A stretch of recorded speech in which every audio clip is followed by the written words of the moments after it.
je vous dis bonjour encore. Bonjour, bonjour, bonsoir et bienvenue à notre cours de gestion de projet. Okay, c'est notre troisième séance, troisième cours. Et là, je vais partager l'écran avec vous. C'est important pour que vous puissiez voir de quoi je parle. Et l'écran, là, je commence par voir avec vous des concepts, chers amis, en gestion de projet. Et c'est important d'étudier des concepts avant d'avancer plus loin. Et je vais vous dire deux raisons. La première, c'est que chaque discipline a un langage conceptuel. L'avantage de tout ça, c'est ce qui est la deuxième raison, c'est la brièveté. Donc, chaque discipline a un langage, un jargon. Et là, et avec un mot, on peut dire beaucoup de choses. Et de plus, ce que j'ai pu constater au fil des temps, c'est que lorsqu'on commence un cours avec des concepts, ça aide beaucoup plus les étudiants à mieux appréhender le cours, parce que ce sont ces concepts-là qu'on va appliquer à travers le cours, pendant tout le cours. Et si on comprend déjà les concepts, moi je dis souvent entre 50 à 70%, le cours passera beaucoup plus facilement parce que vous avez déjà maîtrisé les concepts. OK? Là, je commence avec un premier concept. C'est un concept en anglais que les gens appellent le sponsor. Ça veut dire c'est celui qui est le porteur du projet. Et son nom, c'est le sponsor. Et c'est la personne qui a en charge le montage du projet. OK? Et le montage, c'est tout ce qui est fait avant de commencer, là. Monter le projet avant d'aller plus loin, avant de l'exécuter. Et ces gens-là, on les appelle encore des commanditaires. Ça veut dire, c'est un sponsor, un porteur de projet. Il fait le montage, il est le commanditaire. Ensuite, il y a un autre concept que vous allez voir. En anglais, c'est works. Et en français, c'est l'ouvrage. Il y a trois définitions qu'on propose. C'est le produit du projet. Dans le domaine de l'ingénierie, par exemple, on fait référence à un ensemble de constructions, un ensemble de matériel. C'est l'ouvrage de toute nature. Et par extension, on peut parler pour l'ouvrage de produits intellectuels, par exemple, un logiciel, quelqu'un qui a produit un logiciel, un travail de recherche, de développement. Donc, l'ouvrage a un rôle beaucoup plus fonctionnel, spécifique à quelque chose, spécifique à un besoin. Usine, habitation, barrage, système, etc. Là, on parle d'ouvrage. C'est le produit du projet. Et lorsqu'on parle de l'ingénierie, c'est les matériaux, la construction, le matériel et le produit intellectuel aussi, on peut parler d'ouvrage. Ensuite, il y a un concept qu'on utilise beaucoup, c'est le AMOA. C'est assistance à maîtrise d'ouvrage. On porte assistance à celui qui est le maître d'ouvrage que nous allons voir. Nous n'allons pas anticiper, là, nous allons savoir c'est quoi le maître d'ouvrage, c'est quoi le maître d'œuvre. Hein? Et là, c'est un contrat on fait avec un maître d'ouvrage pour faire les études nécessaires à la réalisation du projet. Donc, on fait un contrat. La compagnie qui va vous assister, on appelle ça une assistance, une assistance à la maîtrise d'ouvrage. Okay? Donc, il fait les études nécessaires à la réalisation d'un projet. Okay? Par exemple, vous voulez construire une maison, il y a une compagnie ou un spécialiste qui a sa petite compagnie qui va faire une étude pour voir est-ce que c'est possible. Vous allez vouloir construire des routes, on fait une étude pour voir la faisabilité de tout ça, pour voir est-ce que c'est possible de le faire. Un autre concept qui est extrêmement important, c'est ce concept qu'on appelle maîtrise des délais.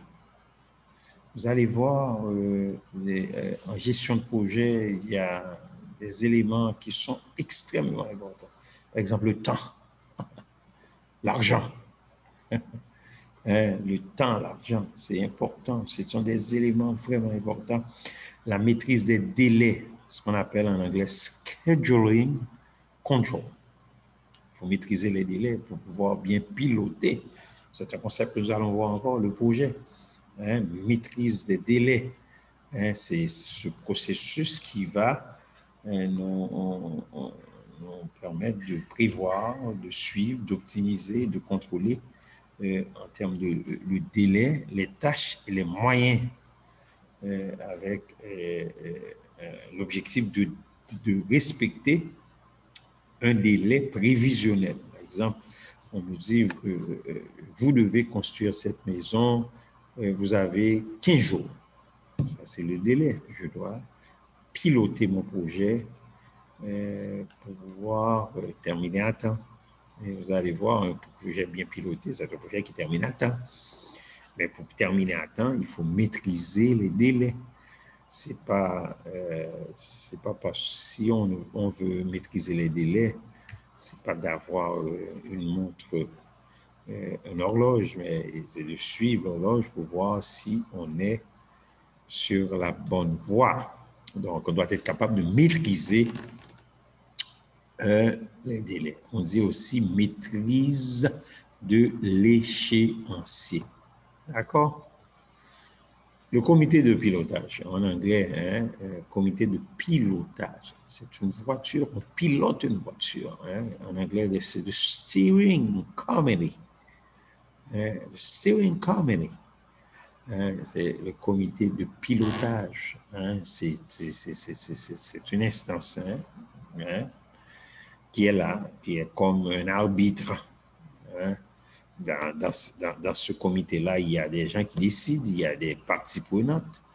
Et ils vont décider avec le sponsor, c'est-à-dire le commanditaire,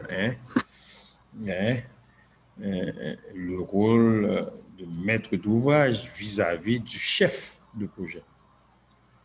OK? Il y a un chef de projet que vous allez voir, mais il y a un maître d'ouvrage. Il y a un maître d'œuvre. Donc, il y a deux types de comités de pilotage. Il y a le comité de pilotage du client, qui est le plus fréquent. Là, on retrouve des parties prenantes et c'est le maître d'ouvrage qui décide parce que c'est le client. Ensuite, il y a le comité de pilotage interne. Il y a des acteurs projets. Et c'est le maître d'œuvre qui décide ou qui demande tout ça. OK? Donc là, on regarde les grandes options stratégiques et les décisions correspondantes. OK? Ensuite, il y a un concept qui est très, très, très utilisé, qui est très important aussi, c'est le brainstorming. Le brainstorming, en français, on appelle ça remue-ménage. C'est un mot très compliqué en français. Mais si vous regardez l'anglais, si on essaie de faire du mot à mot, ce qui n'est pas bon non, de faire du mot à mot en anglais, mais on va le faire pour le besoin de la cause. Brain, c'est le cerveau. Storm, c'est une tempête. C'est dire, il y a une tempête dans le cerveau. Ça veut dire, on est en train de réfléchir ensemble. Et, plusieurs personnes peuvent se mettre ensemble, on fait du brainstorming. Il y a les idées qui vont venir, on met ces idées-là ensemble, on les analyse, etc. Et c'est vraiment le brainstorming. Et là, on fait cette réunion-là, et c'est une réunion créative d'attaque en équipe de problèmes. Ça veut dire qu'on veut attaquer ce problème en équipe. Il y a beaucoup de parties prenantes, des acteurs qui sont là et qui sont en train de donner leur point de vue. Et une autre chose que vous devez savoir, un projet, on ne peut pas réaliser un projet tout seul, ça prend les autres. C'est une combinaison d'idées. C'est pour cette raison que nous allons voir ensemble que ce n'est pas une science, la gestion de projet. C'est une science, mais une science sociale. Ce n'est pas une science pure comme les mathématiques, mais c'est une science sociale qui va vous permettre de vraiment d'avancer, mais il y a avec la créativité, des fois le jugement, et puis d'écouter les autres aussi. Ok, on peut rester focus, mais tout en écoutant les autres. Ok. Ensuite, il y a ce qu'on appelle une réunion d'avancement qu'on fait lorsqu'on gère un projet, on fait du management de projet. En anglais, c'est Progress Review. Et là, on a l'état d'avancement du projet est examiné. C'est un moyen de maîtriser le projet. Et c'est important aussi de pouvoir parler avec les autres pour leur dire, c'est pour cette raison qu'on dit que c'est un moment fort. C'est un moment fort dans la vie du projet. Pour dire, nous sommes arrivés là. Voici, nous avons commencé il y a quelque temps, mais maintenant on est là. Donc on est sur le point d'arriver ou on est à mi-chemin. C'est une réunion qui est à la fois un moyen de maîtriser le projet. C'est ce qu'on appelle un moyen de maîtrise du projet. Et c'est aussi un temps fort de l'équipe projet. Elle fait partie de ce que nous appelons le plan du management, des communications, pouvoir communiquer les choses. Et c'est important de pouvoir communiquer avec les parties prenantes.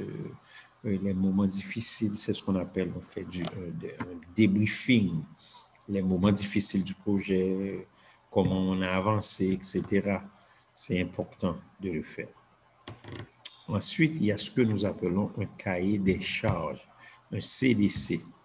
En anglais, c'est Project Scope Statement. En anglais, on l'appelle également Job Instructions. En anglais, c'est un cahier des charges, Project Scope Statement, un Job Instruction. Et là, c'est un cahier où vous allez retrouver les charges, les obligations, les éléments qui sont nécessaires pour définir le besoin.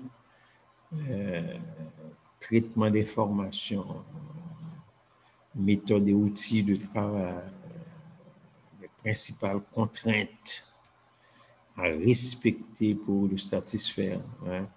Et dans ce document, c'est important. Vous allez retrouver le contenu du projet. Donc, le contenu du projet se trouve dans le cahier des charges. Je reprends pour vous. Le contenu du projet se trouve dans le cahier des charges. Si j'ai un document qui précise le contenu du projet, donc ce document s'appelle tout simplement un cahier de charges. OK? Maîtrise des coûts, hein, cost control, il faut savoir maîtriser les coûts. Combien ça va nous coûter, chers amis. Il faut savoir les dépenses constatées dans l'enveloppe budgétaire, hein. La maîtrise des coûts, on retrouve la gestion des coûts, bien gérer les coûts, on retrouve aussi le pilotage des coûts. Ça veut dire, si j'ai 100 $ à dépenser, écoutez, si j'ai 100 $ à dépenser, c'est 100 $ qui est dans mon budget. Donc, si j'ai quatre activités qui sont similaires, ça veut dire c'est 20, 20, 20 et 20. Voilà. La maîtrise des coûts, la gestion des coûts, le pilotage des coûts. OK? Bien piloté pour pouvoir arriver à temps, dépenser à temps. On dit aussi coûtenance, hein? Maîtrise des projets, combien ça va nous coûter, on gère les coûts et on pilote les coûts, ça veut dire on sait exactement le montant qu'on dépense, le montant qui doit être dépensé à telle ou telle étape du projet. Ce n'est pas de tout dépenser là, on est là. Ensuite, le montage, ça c'est important, le montage. Le montage, c'est en anglais, j'aime ce concept en anglais, project arrangement. On fait un arrangement. Le montage, ce n'est pas de dire que le projet est déjà là. Regardez le montage. C'est des points et des questions à examiner avant le lancement du projet.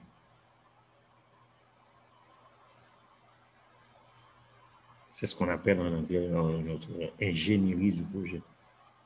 Ce qu'on fait avant le montage du projet. Somme des points et des questions à examiner très en amont du lancement du projet, puis lors des négociations avec les parties prenantes. Project arrangement, le montage du projet, l'ingénierie du projet. On se prépare pour lancer. OK? Très en amont. Ce terme est aussi appelé ingénierie du projet. OK?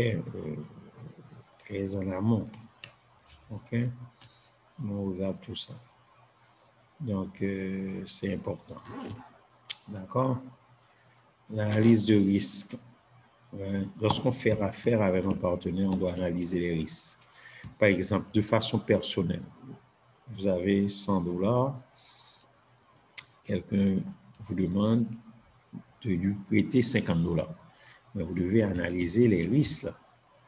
Est-ce que si je prête à lui, je lui prête 50 $, est-ce que je vais rester en vie? Est-ce que je ne vais pas être en faillite? Il faut regarder tout ça. Il faut analyser bien les risques. Ce qu'on appelle en anglais risk analysis. C'est la gestion des risques, danger éventuel plus ou moins prévisible qui peut affecter l'issue du projet. En termes d'analyse de risque dans un projet, je vais regarder les dangers qui sont plus ou moins prévisibles, je peux même regarder à l'avance, qui les dangers qui peuvent affecter l'issue du projet.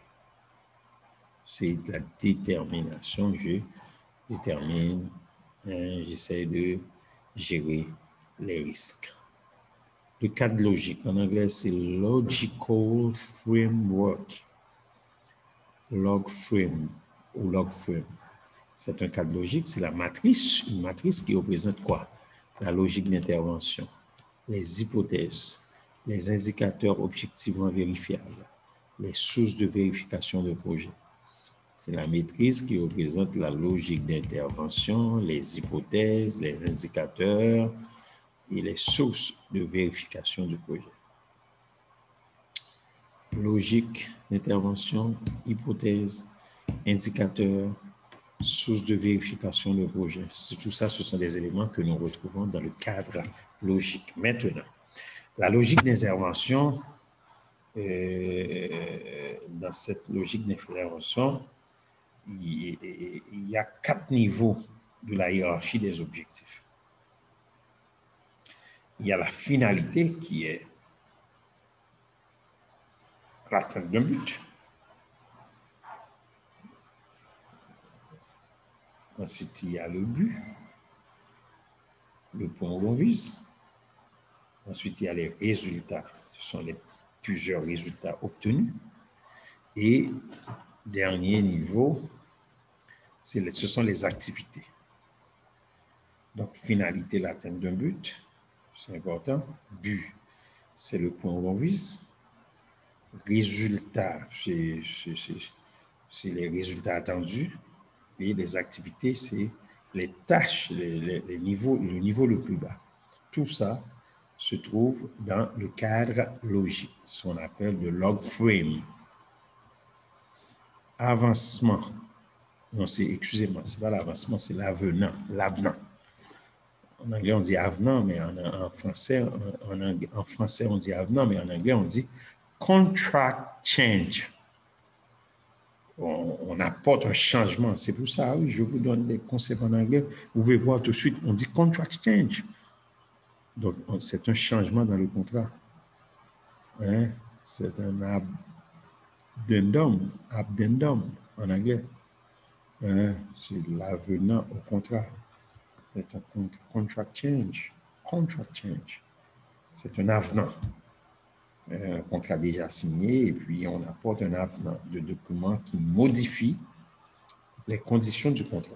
C'est quelque chose qu'on avait signé au préalable. Mais ce document doit être conservé dans le contrat parce qu'il fait partie intégrante du contrat, l'avenant au contrat. Ingénieur d'affaires, chargé d'affaires, responsable d'affaires. En anglais, on appelle ça job engineer. OK? Là, ils assurent les contacts avec le client. Et là, il peut être également chargé de la fonction de chef de projet. OK? Il peut être dans la phase préliminaire des contrats, il peut être dans le déroulement, il peut après l'achèvement, mais il peut être aussi, l'ingénieur d'affaires peut être également chargé de la fonction de chef de projet. La méthode QQOQCCP, hein, on appelle de QQOQCCP method. C'est une méthode assez intéressante que vous pouvez utiliser dans le train-train quotidien. Ça permet de collecter les données. OK? Très précise en utilisant ce qu'on appelle un questionnement systématique. Elle permet de structurer un exposé des faits ou d'un problème en posant et en répondant à un minimum de questions. Hein. On peut l'utiliser dans notre vie de tous les jours. Hein. Les questionnements posés sont quoi? Quelle est la chose qui? Les gens qui font partie des ressources humaines. Où? L'espace. Quand? Le temps que ça va prendre. Comment? C'est comment on va s'y prendre pour réaliser tout ça. Combien l'argent que ça va coûter? Le pourquoi, le but. OK? Donc, un moyen très facile, aucun mot technique, de se rappeler le nom de cette méthode et de l'écrire dans l'ordre suivant. CQQCOQP. CQQCOQP. D'accord? Donc, là, c'est cette première partie et qui est notre séance numéro 2. Donc, je vous invite à comprendre ces concepts et à essayer de les mettre dans de les contextualiser. Hein, essayer de les contextualiser, par exemple, cette méthode QQQCCP. Essayer de mettre ça, je pose la question quoi, par exemple, dans un projet. Quoi? Quel est le projet que vous voulez faire? Qui? Les gens qui sont impliqués? Où? Le lieu que vous allez faire ça? Quand? Le temps que ça va prendre? Le comment on va s'y prendre pour, et les moyens? De combien de temps, combien d'argent ça va prendre? Combien de temps aussi? hein, et le pourquoi, le but de tout ça. Ce n'est pas seulement pour ce concept, mais pour tous les concepts. Et ça va vous aider à les intégrer. OK? Il ne suffit pas de les décrire, il faut les analyser. Merci beaucoup. Que Dieu vous bénisse abondamment.